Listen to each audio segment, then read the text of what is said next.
That's good.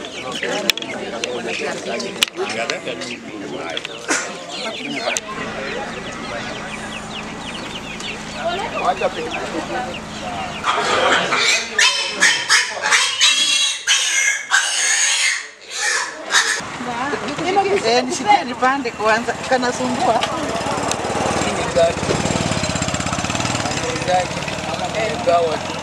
Nipego kliniki.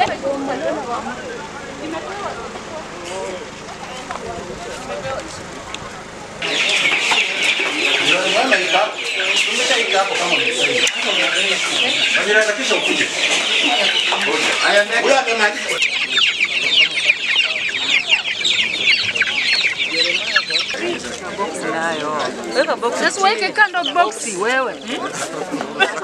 Sister na kile.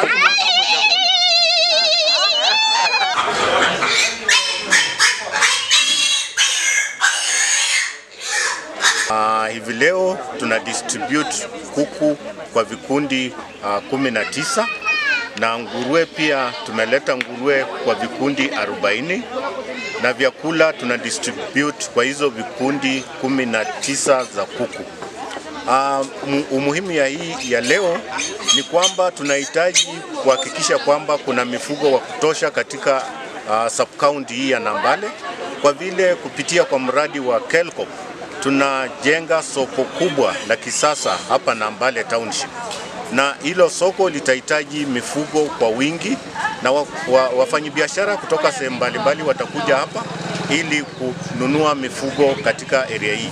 Kwa hivyo tunahimiza wakulima wetu, vile leo tumeanzisha iwe tu kianzisho, lakini tunawahimiza wa expand hiyo ufugaji yao so that tuwe na mifugo wa kutosha katika area hii ili kulisha soko letu hili la Nambale.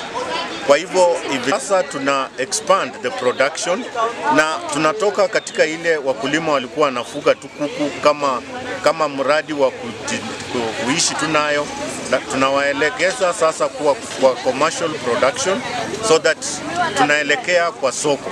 So hawa mifugo ambao tumedistribute leo, uuzaji wake ni rahisi, na tena consumption ya nyama ya hawa mifugo hata mayai ya kuku iko juu.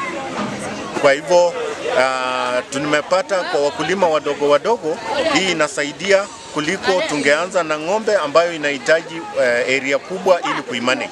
Hizi zinamanejiwa katika area ndogo ndogo, na hata wakulima wenye mapato kidogo wanaweza kumanage kuraise hizi kuku na nguruwe. Ushauri wangu kwao ni kwamba wakuwe karibu na idara ya mifugo. Wakiona dalili yoyote kama ya ugonjwa ama hata kabla wakuwe wagonjwa, wakuwe karibu na idara ya mifugo ili waelekezwe kuzuia maugonjwa na kuhakikisha kwamba hawa mifugo wanakuwa kufikia umri ya soko. Na tena na washauri kwamba hii isikuwe mwisho, hii kuwe tu ndio mwanzo, ili waongezee hata vikundi ambazo tumepea. Tumewaeleza zile kuku tunawapea sio ati ndio mwisho.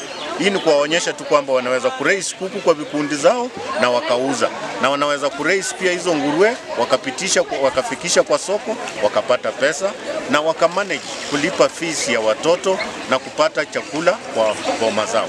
Maisha ambao hakika tunaenda kupata kulingana na mradi ambao wa nguruwe, hakika ni mradi ambao miezi 3 tu ambao watakuwa wameshapata manufaa, na watoto wala ambao watafanikiwa pia watapata faida kupitia kwa mradi wa nguruwe. Hata wa kuku pia ni mradi mzuri, lakini zaidi sana wa nguruwe mimi najua utafaidisha watu wengi sana. Mama, sisi tumekuwa chini, hatukuwa na mapato yoyote, lakini vile umetuletea kuku, huo mradi tutaifunga, na tena tunashukuru, hata tunaweza pata school fees na tunaweza pata masaidizi kwa huo mradi. Hatukuwa na kazi yoyote, tulikuwa tu wakulima, lakini hatukuwa na mradi. Sasa huu mradi wa kuku, najua tunaweza pata mayai, unaweza uza, ulipie mtoto school fees, unaweza uza upate matumizi mengine. Na washauri kwamba wasione kwamba ukulima wa kuku una uchafu. Ukulima wa kuku una pesa, na pesa kutoka kwa huo uchafu. Na angalia mradi wa kuku, unaona kwamba unapokuza kuku akifika wakati wa kutaga mayai hautakosa fedha, inakuwa kama ajira kwako. So mimi nawashauri tu vijana tukaweze kusimama na kufanya huu mradi wa kuku, maana already ni kipato kwetu, hatutakosa.